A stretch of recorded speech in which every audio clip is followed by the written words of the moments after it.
여러분 워크숍 이 자리에 오신 가장 중요한 이유가 뭘까요?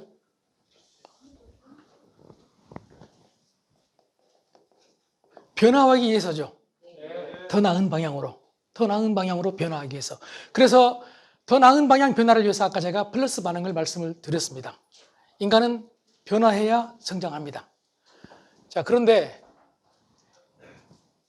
뭘 변화해야 될까요? 뭘? 네? 예. 그렇죠. 마음 바꿔야죠, 마음. 몸도 바꿔야죠. 뇌도 바꿔야죠. 제가 이 세 가지에 천착한 이유가 여러분 호모데우스라는 책 들어보셨죠? 사피엔스라는 책, 유발 하라리, 뭐 세계적인 석학인데 그 친구가 21세기 주력 상품으로 꼽는 게 마음, 몸, 뇌예요. 물론 그 친구 말이 다 맞다는 얘기는 아니죠. 한번 생각해 보세요. 사피엔스에서 우리 인간을 괴롭혔던 3대 악재, 그게 뭐냐? 전쟁, 그리고 전염병, 기아, 배고픔. 이 세 가지를 다 끝내고 이제 인류는 행복의 길로 들어섰는데 놀랍게도 기술은 발전시키지만 행복의 기술은 서툴다. 인간들이. 그러니까 돈을 벌고 부자가 돼도 행복 안 된다. 그런데 이 친구가 지금 말한 대로 세 가지를 다 돌파했다고 했는데 코로나19가 와버린 거예요. 다시 전염병이 와버린 거예요. 물론 경우에 따라서는 그래도 관리 가능하다 이렇게 볼 수 있겠죠. 그리고 전쟁 없어졌다 했는데 또 푸틴이 이런 일을 벌려서 아직까지는 두고 봐야 되겠지만 그럼에도 불구하고 또 전쟁이 지금 우리 앞에 다가와 있어요. 자, 그런데 또 이 유발 하라리가 마음과 몸과 뇌에 대해서 얘기를 합니다. 그 말은 마음과 몸과 뇌를 변화시켜야 된다. 어떻게 해서요?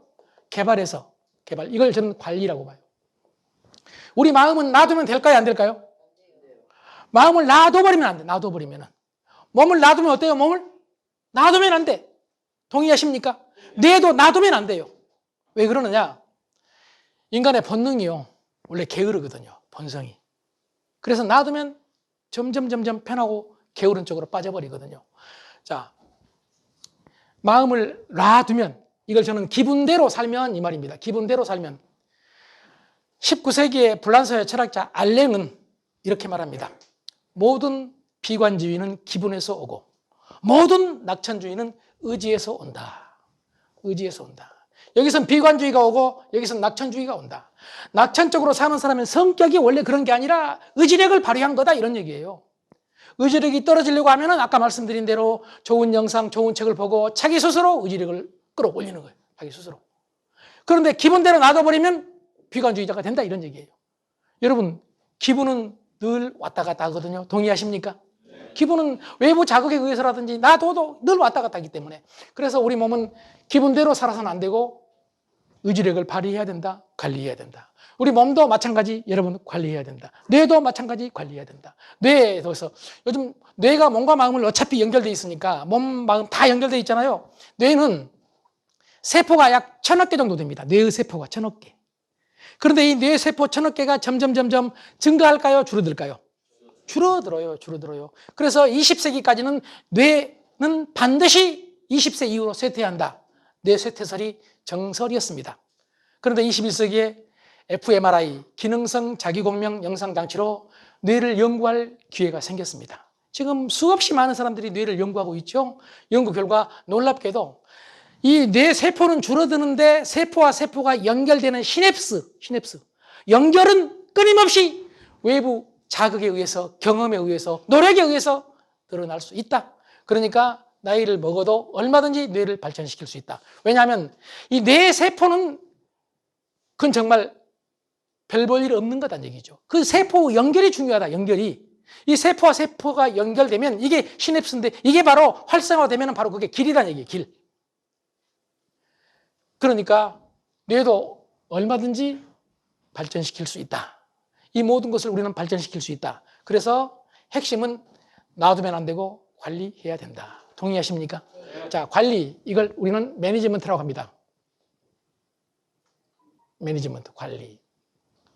이 관리에 대해서 경영 또는 비즈니스에서 맨 먼저 말한 사람이 피터 드러커라는 세계적인 경영학자, 경영학의 아버지라고 하죠. MBO란 말 많이 들어보셨죠? MBO, Management by Objectives. 발음 괜찮아요? 네. 목표에 의한 관리란 얘기예요. 목표에 의한 관리. 비즈니스는 목표에 의한 관리를 해야 된다는 얘기죠. 그럼 여러분은 비즈니스맨입니다. 동의하십니까? 목표에 의한 관리를 어떻게 해야 될지 지금부터 자기 경영. 이 매니지먼트가 관리라는 말도 있지만은 경영이란 말도 있거든요. 경영. 이게 경영 또는 관리란 말이에요. 어떻게 해야 되느냐? 제일 중요한 게 맨 처음, 이건 큰 기업도 개인도 다 마찬가지입니다. 가장 중요한 게 여러분 목표란 말이에요. 목표가 있어야 된다. 여러분 목표 있으신가요? 목표 있으세요? 네. 당연히 조직에 계시니까 목표가 있겠죠. 그런데요, 목표가 있고 없고가 얼마나 중요하냐. 목표에 대해서 제가 3가지 먼저 말씀을 드리고요. 목표가 있고 목표가 없고가 얼마나 인간을 다르게 만드는지를 한번 보겠습니다. 하버드 로스쿨은 어때요? 세계적으로 알려진 곳이죠. 그럼 하버드 로스쿨 가면은 뭐 공부할 때 목표가 있을까요? 없을까요? 하버드 로스쿨에는 목표가 있죠. 확고한 목표가 있어요. 그래서 로스쿨을 딱 간단 말이에요. 그리고 변호사가 되고 졸업을 딱 해. 그런데 놀랍게도 그때가 되면 목표 있는 사람과 없는 사람으로 또다시 구분된다. 그러니까 나이가 먹고 직장에 가면 목표가 없어져 버린 경우가 많다는 얘기예요. 그래서 목표 있는 사람, 하버드 로스쿨을 나와가지고 목표가 있는 사람은 80%가 성공을 하더라. 이거 인생을 추적 조사한 것입니다. 물론 정확한 퍼센트지는 사람마다, 사회마다 다르겠지만 일반적으로입니다. 목표가 있는 하버드 로스쿨 출신들은 80%가 성공을 하더라. 그런데 목표가 없는 하버드 로스쿨 출신은 12%가 성공하더라. 하버드 로스쿨 들어올 때는 똑같이 성공자였습니다. 똑같이 목표가 있었습니다. 로스쿨 들어가야 되겠다는 목표가 있었습니다.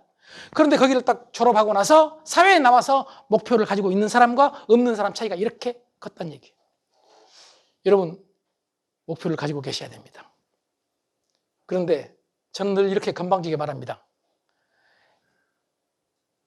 여러분 중에서 아무나, 예를 들어서 홍길동 씨 잠깐만 일어나 보실래요? 당신의 목표가 무엇입니까? 이렇게 말할 때 머뭇거리지 않고 3초 안에 나올 수 있는 게 목표입니다. 연구해가지고 나온 목표는 지가 지금 만든 것입니다. 자, 그러니까 여러분의 리더가, 또 여러분도 지금 리더시지만은 바로 목표가 뭐냐 물어보면 바로 나올 수 있도록, 여러분의 관리원이 목표가 뭐냐 얘기하면 바로 나올 수 있도록 만든 게 이게 목표다, 이런 얘기입니다. 동의하십니까? 그냥 우리는 다 목표 있다고 말합니다. 두 번째는요, 이 목표는 놔두면 안 되고 관리해야 되는데 관리의 기본이 기록입니다. 기록. 미국 USA 투데이지에서 새해에 목표를 세우고 연말에 1년 만에 성공한 사람들을 비율을 조사했습니다. 그랬더니 기록한 사람들, 목표를 기록한 사람들은 46%가 목표 달성을 했습니다. 목표를 기록한 사람들은. 그런데 목표를 기록하지 않는 사람들은 4%가 목표를 달성을 했습니다. 그러니까 다 목표가 있었는데 기록하는 사람과 기록하지 않는 사람이 그런 큰 차이가 났다는 거예요. 그러니까 무슨 뜻이냐? 목표는 뭐 해야 된다? 기록해야 된다. 기록하지 않은 목표는 목표가 아니다. 내 마음속에 있는 목표는 목표가 아니다, 이런 얘기예요. 목표는 기록돼야 된다. 왜 그러는지를 나중에 종합적으로 정리하기로 하고요. 세 번째는요, 목표가 있어야 되는 가장 큰 이유는요, 우리 뇌 중에, 제가 뇌를 한번 그려보겠습니다. 뇌 같습니까? 예, 고맙습니다. 그냥 같다고 해버리면 됩니다. 이걸 가지고 뇌를 그렇게 그린 놈이 어딨냐고 따지고, 예, 뇌라고 하면은요, 뇌를 제가 3단계로 한번 그려보겠습니다. 가장 가운데 있는 뇌가 있어요. 가장 깊숙한 곳에 있는데, 이걸 우리는 교뇌라고 불러요, 교뇌. 가운데에 있는 뇌, 이게 중뇌입니다. 맨 바깥에 있는 뇌가 대뇌입니다. 우리가 흔히 대뇌, 신피질 이렇게 말하죠.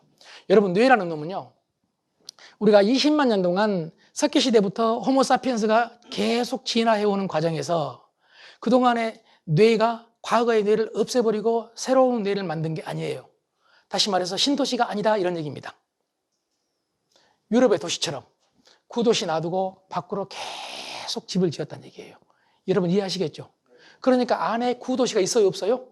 있어요, 구도시가. 그리고 밖에 있는 중간 도시도 있고 맨 마지막에 가장 최신 도시가 있다는 얘기예요. 아주 쉽게 그렇게 표현을 해보겠습니다. 그런데 이 교뇌는 아주 간단하게 표현하면 본능입니다. 중뇌는 간단하게 표현하면 감정입니다. 대뇌는 간단하게 표현하면 이성입니다. 물론 뇌라는 것은 너무나 복잡해서 이렇게 정확하게 구분 지어지지 않습니다. 일반적으로 좌뇌는 남성이 더 발전돼 있고 우뇌는 여성이 더 발전돼 있다고 말하는데 이것도 일반적인 구분이지 그런 게 아니에요. 다 뇌는 연결돼 있습니다.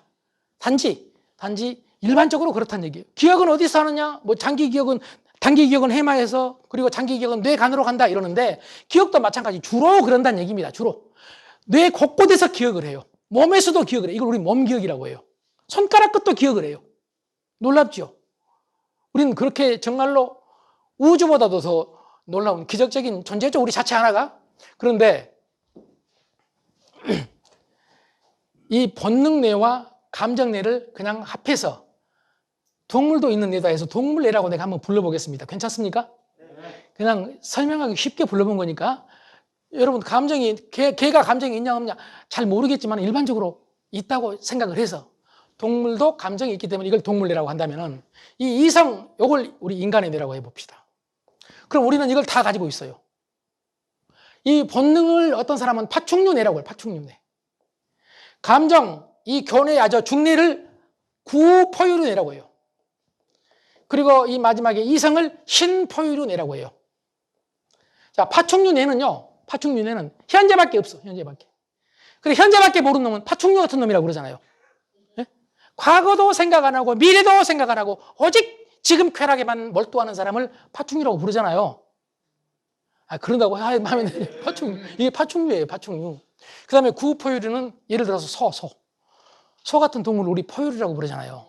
그 중에서 이제 구포유류죠. 소는요, 의식적으로 그렇든 무의식적으로 그렇든 우리는 모르지만 과거를 기억해요.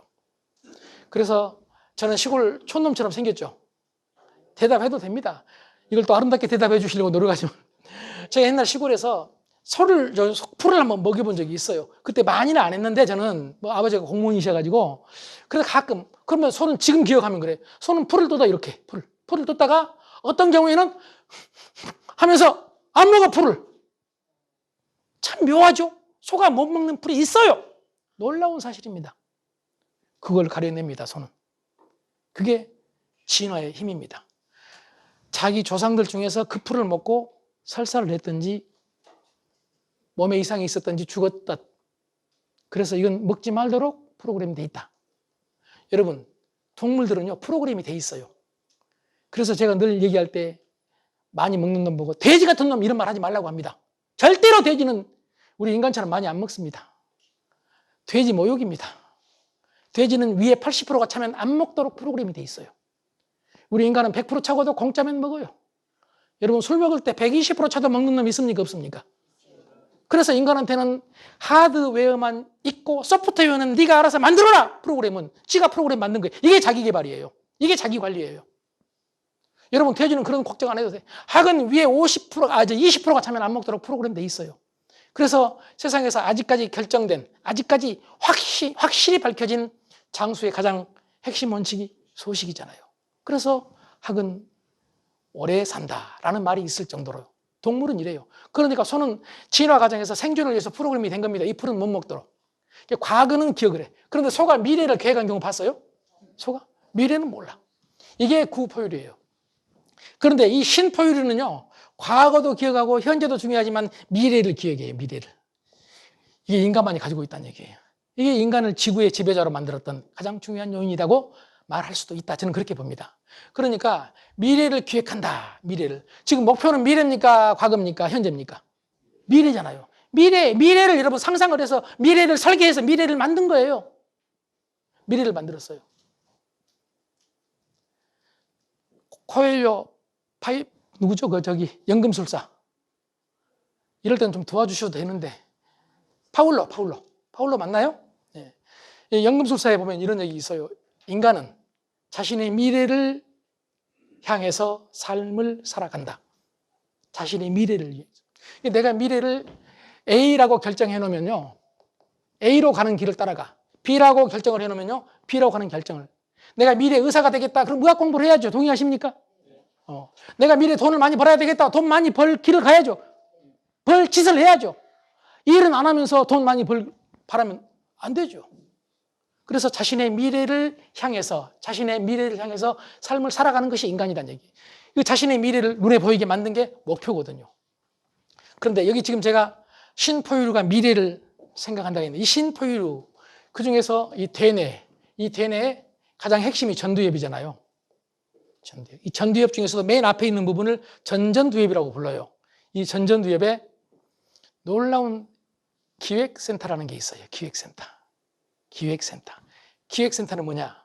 목표를 미래 목표를 세우면 불이 켜지는 미래에 대해서 목표를 세우면 불이 켜지는 바로 그 부위 전전두엽에 있어요. 기획센터. 그러니까 여러분이 확고한 목표를 딱 가지면 여러분 뇌에 불이 켜져요. 다른 말로 표현하면 뇌가 활성화돼요. 그래서 몇몇 뇌과학자들은 목표 없는 뇌는 죽은 뇌다 이렇게 말합니다. 나이가 들어서 많은 분들이 어려움을 겪는 이유는 목표가 없어. 그래서 뇌가 빨리 늙어버린다. 치매가 온다는 얘기예요. 그래서 나이 드신 분들도 반드시 목표를 가져라. 그게 적든 크든. 여러분 목표가 이처럼 중요합니다. 그러니까 목표는 일단 있냐 없냐가 중요하다. 두 번째는 기록하느냐 안 하느냐 이게 중요하다. 반드시 기록해라. 그리고 마지막 세 번째 목표는 뇌에 불을 켠다. 기획센터에 불을 켠다. 뇌를 활성화시킨다. 뇌를 발전시키기 위해서는 목표를 가져야 된다. 여러분 이 말씀을 드리고요. 그 다음에 목표 그러면 여러분 목표 하나만 가지고 되느냐? 목표는요. 앞에서 끌어주는 사람이 있어야 되거든요. 앞에서 끌어주는 인자가 있어야 되거든요. 그게 뭐냐면 저는 이걸 비전이라고 합니다. 비전. 뒤에서 미는 게 있거든요. 이게 계획이에요. 자, 목표를 중심으로 해서 이쪽엔 비전이 있고 이쪽엔 계획이 있다. 그래서 제가 늘 이렇게 표현합니다. 여기 이제 우리가 다 막혀 있지만은 창문을 열고 밖을 보면 산이 보입니다. 산 꼭대기 보여요? 안 보여요? 산 꼭대기? 여기서 보일 수 있는 곳, 그것이 목표입니다. 목표는 눈에 보이는 곳에 있어야 됩니다. 현실적이어야 됩니다. 동의하시죠? 그런데 비전은 일론 머스크가 화성에 가겠다고, 화성으로 이주하겠다고 할 정도의 비전. 그래서 산 꼭대기가 아니라 산 너머에 있어요. 다른 말로 표현하면 내 가슴 속에 있는 겁니다. 내 가슴 속에 있는 비전. 그래서 그 비전을 생각하면 옛날에 서울대학교 이면우 교수라는 분이 있습니다. W 이론을 창시했던 사람인데 그분이 항상 강조했던 게 비전 하면은 가슴이 울렁거리는 비전. 나이 먹어도 그게 가능하다. 비전. 이 나이 먹어도 이 가슴 울렁거리는 비전이 있으면 젊게 살 수 있다 이런 얘기예요. 여러분 다 젊으신데 왜 비전이 필요치 않겠습니까? 그냥 비전이 아닙니다. 가슴 울렁이는 비전. 그게 가능한가? 요즘 시대의 흐름을 조금만 살펴보겠습니다. 또 조금만이라고 하죠. 원래 그런다니까요. 지금 세상에서 가장 큰 변화가 많은 사람들은 AI라고 합니다. AI. 동의하십니까? 뭐 AI, 결국은 AI하고 로봇하고 연결되고 요즘 또 메타버스라는 개념도 많이 나오고 제가 메타버스 강의도 하고 그러는데요. 저는 미래학을 좀 제 나름대로 오래 공부를 했습니다. 자, 이 AI가 특히 AI 로봇이 앞으로 인간의 일자리를 다 차지해버릴 것이다. 이런 얘기들이 나와요, 안 나와요? 나오죠. 저는 그 말에 대해서 반대합니다. 인간은 일 없이 산 적이 한 번도 없다. 인간은 놀랍게도 일을 만드는 재주가 있습니다. 별짓을 해서라도 일을 만듭니다. 동의하십니까? 여러분 세탁기 나오면 빨래 그 일이 아닙니다. 그런데 지금 여자분들 세탁기 돌리는 것도 힘들다고 합니다. 빨래 여는 것도 힘들다고 합니다. 왜 우리 집 여자만 그런 것처럼 이렇게 의아하게 쳐다보면 되겠습니까? 예? 옛날 엄마들이 생각하면 말도 안 돼 지금 그 일도 아니야. 그런데 그걸 일이라고 합니다. 동의하십니까? 그러니까 일이 없어질 수 없다는 얘기예요. 한번 생각해 보세요. 일이 어떻게 없어질 수 있겠습니까? 예를 들어서 옛날 아이들 교육시키는 뭐죠? 빨간 펜? 이런 데 있잖아요. 이런 데서 아이들이 숫자가 줄어들어요. 요즘 어떤 일을 해요, 이제 나이 든 시니어들을 대상으로 돌봄 방문을 해요. 똑같은 방문이잖아요. 아이들에서 시니어로 바꿔진 거예요. 늙으면 애가 된단 말이 맞나요? 네? 그렇게 돼, 지금. 일본의 기저귀회사는 여러분 아시다시피 아이들이 점점 줄어드니까 망하게 생겼어. 그래서 성인용 기저귀를 만들었는데 아이들 기저귀보다 더 고가로 더 잘 팔려가지고 회사가 부흥하지 않습니까?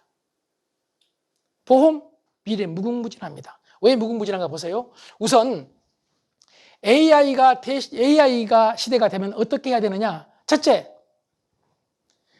AI가 할 수 없는 일을 해라. 그게 없다면 두 번째, AI와 협력해라. 그리고 마지막으로는 어쩔 수 없죠. AI한테 맡겨야죠. 여러분이 AI와 협력하고 AI가 할 수 없는 일을 해야 되는데 그런 일이 뭐가 있냐? 전문가들이 얘기한 걸 제가 종합해보면 인간관계 일입니다. 아주 간단하게 표현하면 인간과 협상하는 일은 AI는 못합니다. 인간과 협상하고, 이게 세일즈입니다. 동의하십니까? 협상하는 게 세일즈예요. 인간과 협력하는 일, 이거 인간끼리밖에 못합니다. 그 다음에 창의성, 여러분 기계가 창의적이기는 어렵다 이런 얘기예요. 왜냐하면 아직까지 아무리 AI가 발전해도 우리 뇌를 따라올 수가 없거든요. 그래서 여러분 모라베게의 역설이라고 들어보셨는지 모르겠지만 놀랍게도 컴퓨터가 쉬운 것은 인간한테는 어렵고 인간한테 쉬운 것은 컴퓨터가 어려워요. 우리는 별것도 아니에요. 그냥 아까 말한 대로 아내가 얘기할 때 입으로 옷이 없네 이럴 때 그냥 끄덕끄덕이지 뭐 이거 없겠네. 요 컴퓨터는 절대 못합니다. AI는 논리적으로 설명합니다. 요거 작년 5월 5일 날 샀고 요건 작년 4월 5일 날 샀고 요 연구합니다. 이렇게. 그런데 왜 없냐고. 여러분 왜냐하면 AI는 교육을 시킬 때부터 사실을 교육을 시키거든요. 동의하십니까? 팩트를 교육을 시키니까. 그래서 앞으로 시간이 아무리 흘러도 이것만큼은 대신할 수 없다. 이건 다른 말로 표현하면 설득력입니다. 이렇게 생각하시면 됩니다. 피자를 파는 로봇은 나올 수 있다. 그런데 피자를 사게 하는 로봇은 나오기 어렵다. 그런데 여기서 또 하나 우리가 알아야 됩니다. 피자는요, 당장 욕구를 충족시켜줍니다. 동의하십니까? 당장 욕구. 그래서 피자를 사게 하기는 쉽습니다. 지금 배고픈 놈한테 피자 사기 설득하기는 쉬워요. 그런데 보험은요, 당장의 욕구가 아니에요. 미래의 욕구입니다. 동의하십니까? 그래서 아주 단기적인 자동차 보험 같은 경우는 딱 결정된 거지만 누구나 다 가입하도록 법으로 보장되고 있지만 그렇지 않은 거의 대부분의 보험, 장기보험이든 이런 보험들은 미안한 얘기지만 사게 하는 설득이 필요하다. 왜 그러냐? 인간의 뇌, 아까 말씀드렸죠? 이 동물 뇌와 인간의 뇌를 한번 봅시다. 보험은 필요하다고 인간 뇌는 생각합니다. 보험은 필요하다. 근데 동물 뇌는요, 가장 중요한 게 현재거든요. 아까 말씀드린 대로 현재 보험을 가입하면 손해예요, 이익이에요, 현재. 손해잖아. 돈이 나가니까. 동의하시죠? 그럼 여러분 이렇게 말하죠. 안심이라는 거 있냐, 안심. 이렇게 말하죠, 안심. 그런데 우리 뇌는요, 이런 안심 같은 미래의 가치에 대해서는 별로 느낌이 적어요. 누가 이 가치에 대해서 인식하느냐?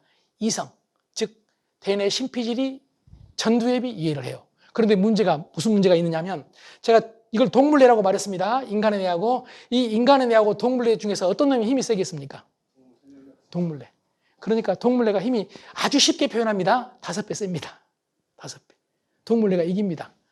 그러니까 여러분 고객 입장에서 보험 가입하기가 쉽지가 않습니다. 왜요? 이성의 뇌는 가입하자고 하는데 동물뇌는 싫다고 하거든요. 나 지금 돈, 그리고 자꾸 뒤로 미루거든요. 여러분 인정하십니까?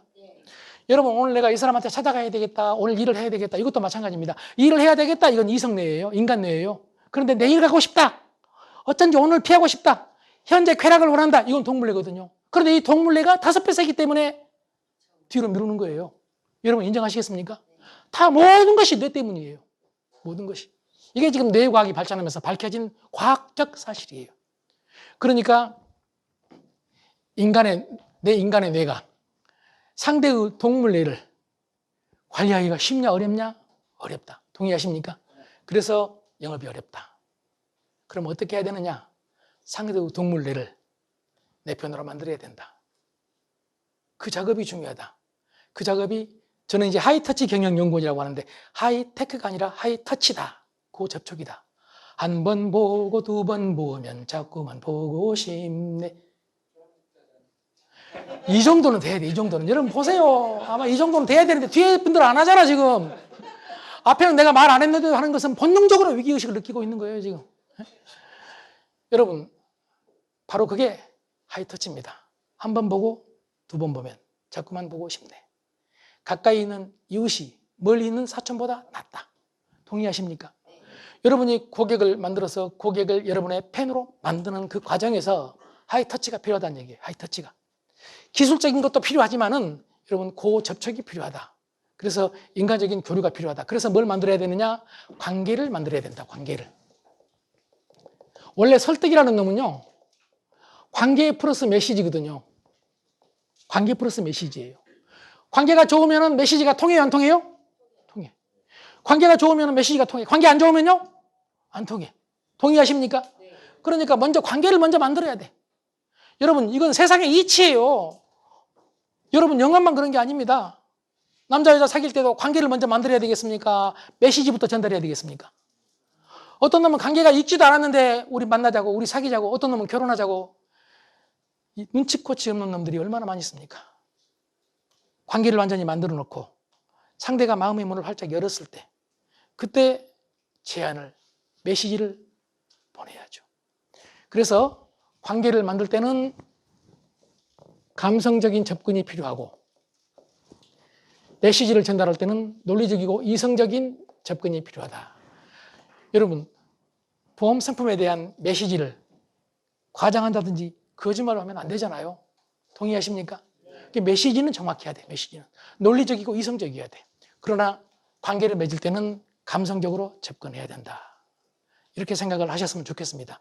그래서 보험이 여러분 어려운 이유가 지금 말씀드린 대로 본능뇌 때문에, 너무 의미가 있는 본능뇌, 현재밖에 모르는 본능뇌 때문에 힘들다. 그러나 바로 그것 때문에 이 직업이 앞으로 계속 존재할 것이다. 오래전부터 저는 강의할 때 20년 전부터 외쳤습니다. 은행 지점장은 힘들어진다, 퇴직하면. 그러나 보험 세일즈 하신 분들은 퇴직하면 퇴직 없지만은 갈수록 발전할 수 있다. 그 이유는 딱 한 가지. 은행 지점장은 우리 고객이 있고 내 고객이 없습니다. 동의하십니까? 네. A 지점에서 B 지점으로 가면은 A 지점 고객을 내가 가져올 수 없잖아요. 동의하십니까? 그런데 여러분, 보험은 어떻습니까? 내 고객은 언제까지? 평생까지. 요즘 지혜하신 분들 중에서 저 아는 분들, 나이가 좀 되신 분들이 많거든요. 놀랍게도 후계자를 키웁니다. 자기 아들을 데려다 놓고 키웁니다. 구체적으로 그런 사람이 몇 명 있습니다. 제가 아는 사람 중에. 고객을 물려주겠다는 얘기예요. 물론 아들이 잘해야 되겠지만은 내 고객을 가져라. 그리고 내 고객을 가지면은 이제 AI가 아무리 발전해도 우리는 두렵지가 않다. 그리고 또 하나만 세상의 변화를 말씀을 드려보면은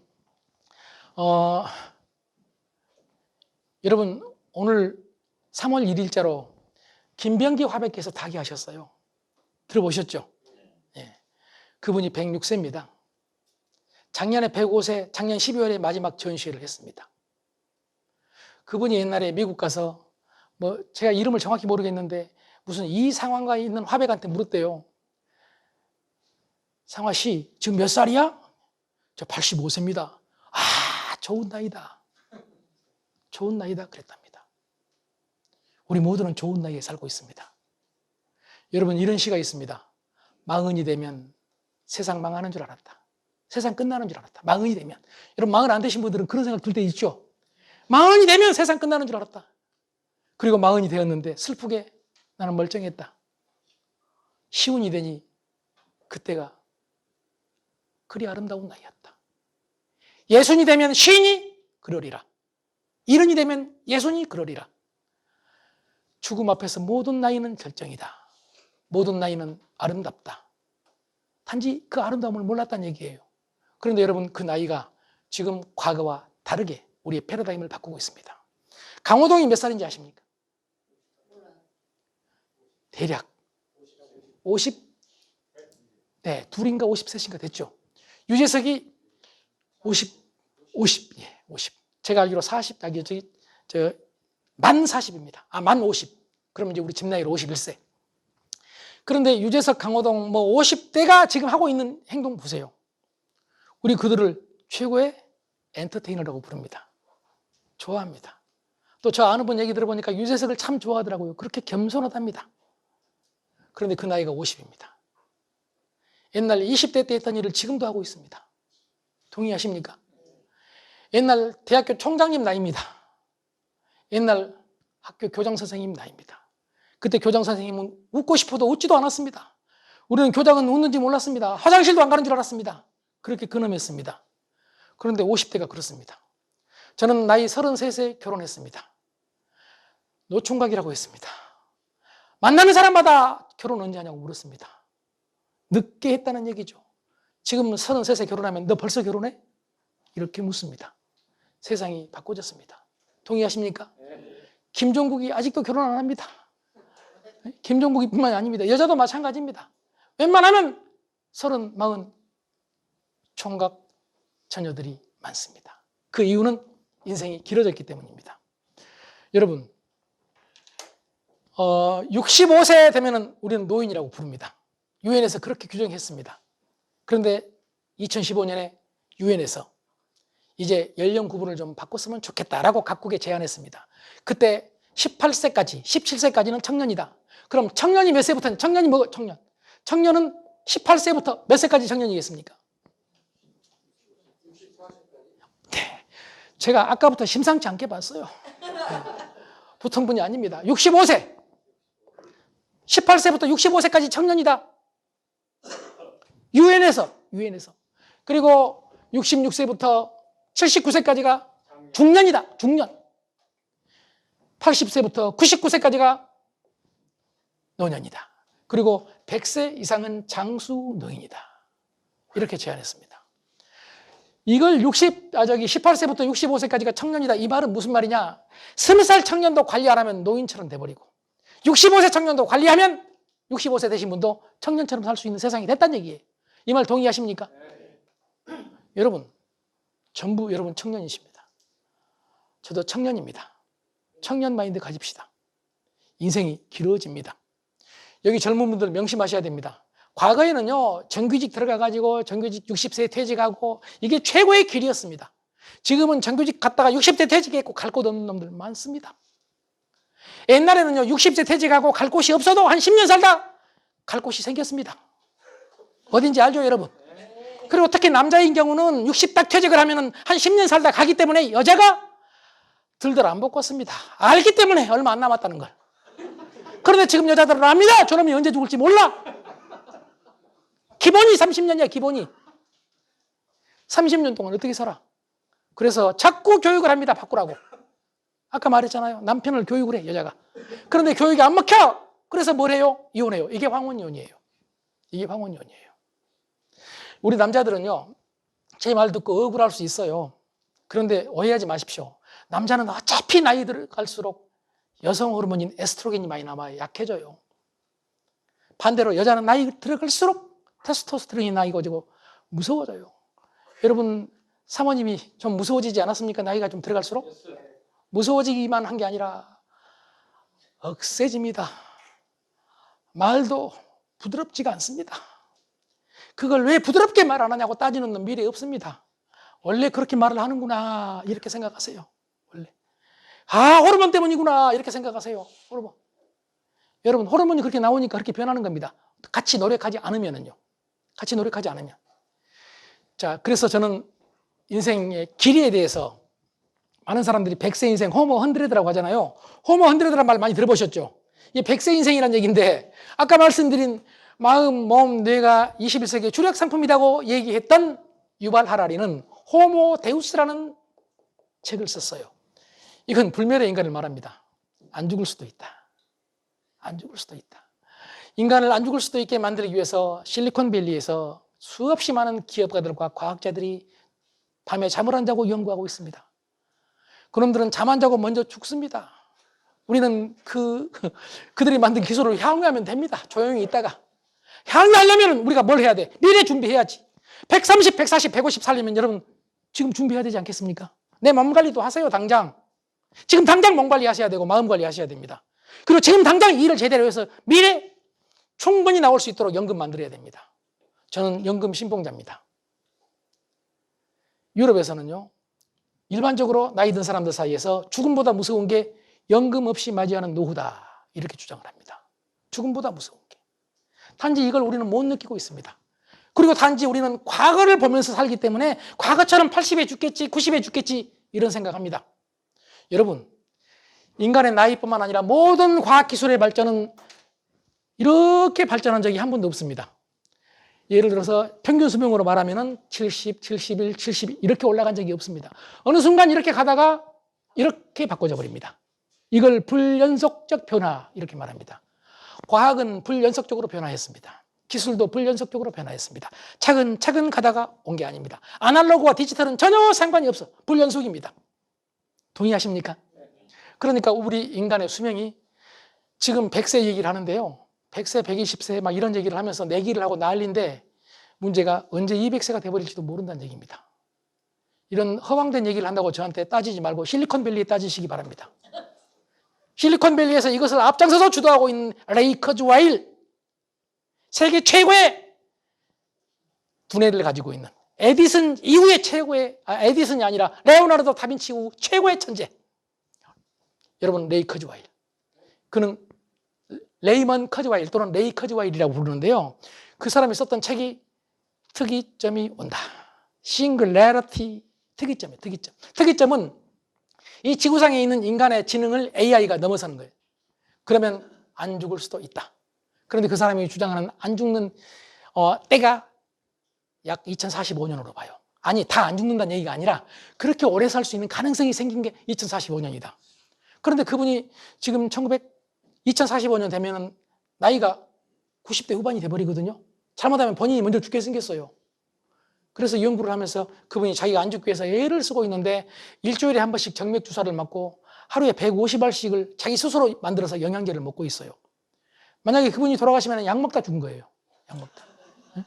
나는 그게 옳은지 그런지는 모르겠지만은 아무튼 그렇게 미래를, 그런데 그분 때문에 수없이 많은 기업들, 레리 페이지라는 구글의 CEO, 세르게이 브린 구글 공동 창업자, 이들부터 시작을 해가지고 피터 틸 같은 이 수많은 사람들이 이게 생명 연장의 꿈을 갖게 된 거예요. 그러면서 노화는 질병이다.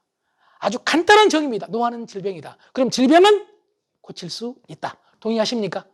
패러다임이 그거예요. 노화는 질병이다. 질병은 고칠 수 있다. 죽음도 질병에 의한 것이기 때문에 얼마든지 고칠 수 있다. 집을 그냥 놔두면 50년밖에 못 쓴다. 수리하고 고치고 500년 쓴다. 이게 레이 커즈와일의 생각입니다. 그러니까 그들이 지금 죽어라 노력하고 있거든요. 많은 사람들은 이렇게 말합니다. 그럼 돈 있는 사람들은 기술의 혜택을 받아서 오래 살고 돈 없는 사람들은 빨리 죽으란 말이냐. 처음은 그럴 수 있어요. 그런데 여러분, 기술은 나중에 대중화됩니다. 동의하십니까? 유전자 검사 보세요.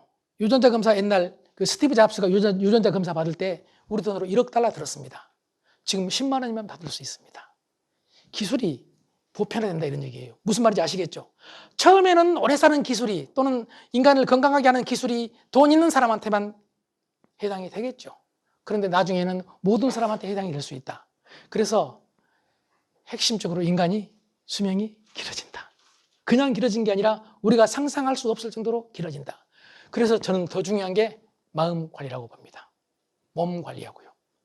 몸도 제가 치과에를 한번 갔는데 치과 의사가 하는 얘기가, 아주 정직한 치과 의사가 있어요. 어떤 치과 의사에 갔더니 1번, 3번, 5번, 7번 막 하면서 적더라고 다. 간호사 선생님이 따라서 이거 다 바꿔야 된대. 그런데 또 다른 치과에 갔더니 그쪽에서 저한테 하는 얘기가, 어떻게 이 나이에 치아를 이렇게 관리를 잘 하셨습니까? 이렇게 말하는 거예요.